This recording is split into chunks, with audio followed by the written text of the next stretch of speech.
This car doesn't feel like an AMG to me. This feels much more like an M car, and that's a real positive attribute as far as I'm concerned. I love AMGs, but they've always missed out on that sort of motorsport accuracy that M cars have had. But this thing is razor sharp. The gearbox, gear shifts, very, very quick, up and down. And the engine, some people are going to complain about this engine and say that it doesn't sound AMG enough.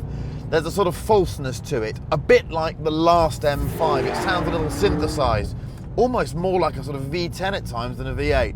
But there's no denying how effective it is for throttle response and for just pouring power to all four wheels.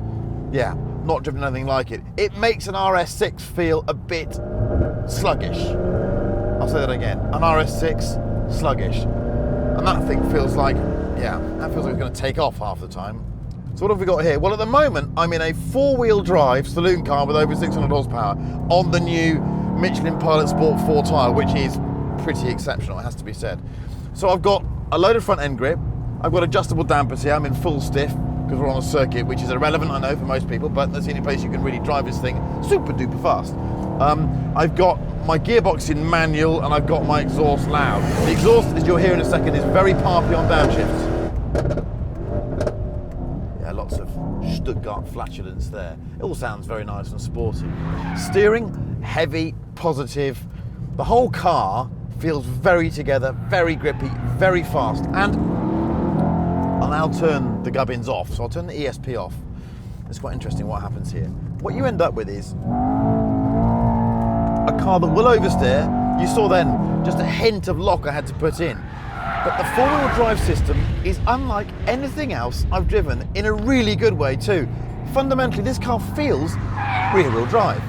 And then just at the moment that it thinks it wants to go faster and get out of the corner, it throws a load of torque at the front wheels.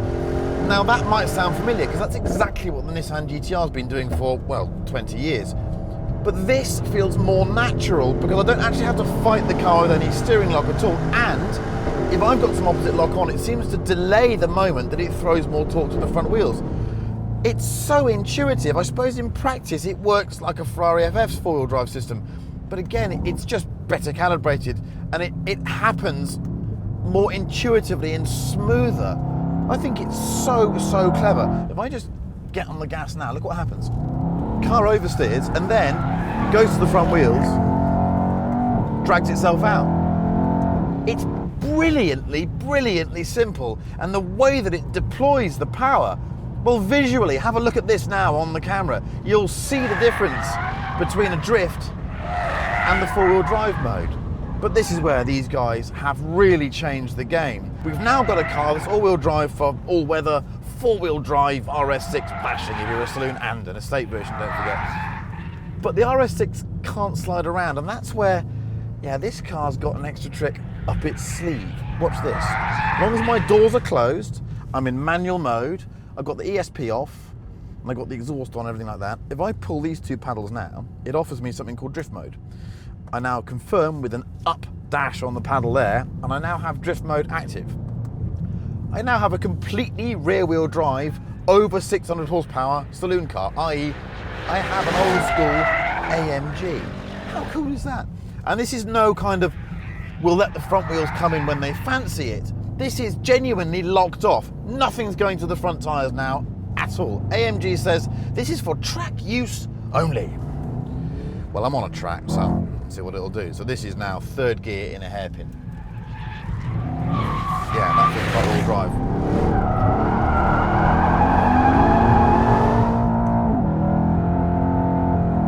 And I've just laid two black lines for about half the length of the straight. This thing is superb. I just love the breadth of it. So when you want a grippy four-wheel drive car, you've got one. And when you want to, yeah, behave like an idiot, pull two spaniels' ears, and away you go. This is a fourth gear left-hander.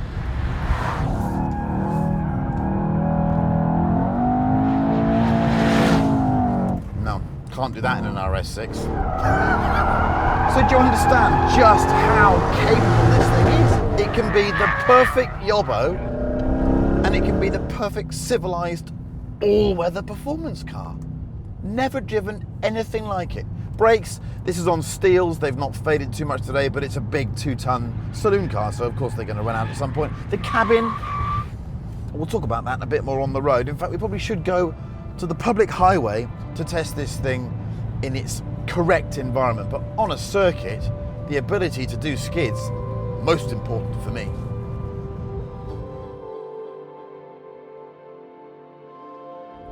Now on the public road, yeah, this thing is very complete indeed. Other than the fact that it tells you what the speed limit is every 4 minutes, and I'm sure I can turn that off, there is one other problem. It's the ride comfort. It's busy. This thing's been developed for very flat, virginal German asphalt, and sadly we don't have much of that in the UK, so this thing's busy. I reckon it's a bit less supple than an RS6, and for me that does slightly detract from the overall experience. But otherwise, seating position's great. I can get the seat good and low. It's a very, very comfortable seat with so many different positions. It's great. I love the fact that you can operate the passenger seat from the driver's seat through these controls. It's brilliant. Neil's sitting there now. I can move him backwards and forwards. If you've got kids, that is so much fun to fire your daughter's head into the windscreen as you're going along. It's great.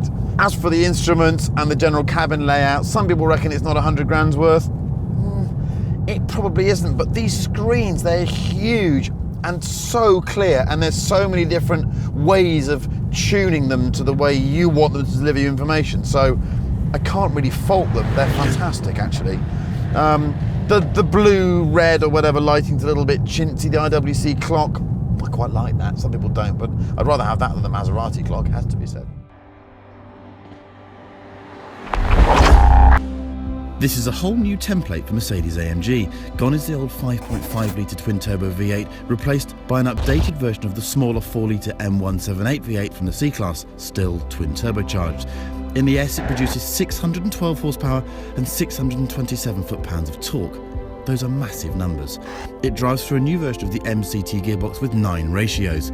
The rear axle is completely different to a standard E-Class, as is the semi-air suspension, just about every other mechanical aspect of the car. But the really clever bit is the four-wheel drive system. For years, people have wanted a car that was all-wheel drive for slippery conditions and rear-driven when you want to be a wally. Well, that time's finally come. But it's worth remembering that in two-wheel drive mode, none of the chassis electronics are there to help you. There's a clutch on the back of the gearbox and a prop shaft connecting that to the back wheels, in between which on this S model is an electronically controlled slippy diff. Leave the clutch engaged and you have four-wheel drive. Disconnect it and you have, large tyre bills. The bodywork is 11mm wider, the body shell is stiffer. Basically, AMG has thrown the full Monty at this car.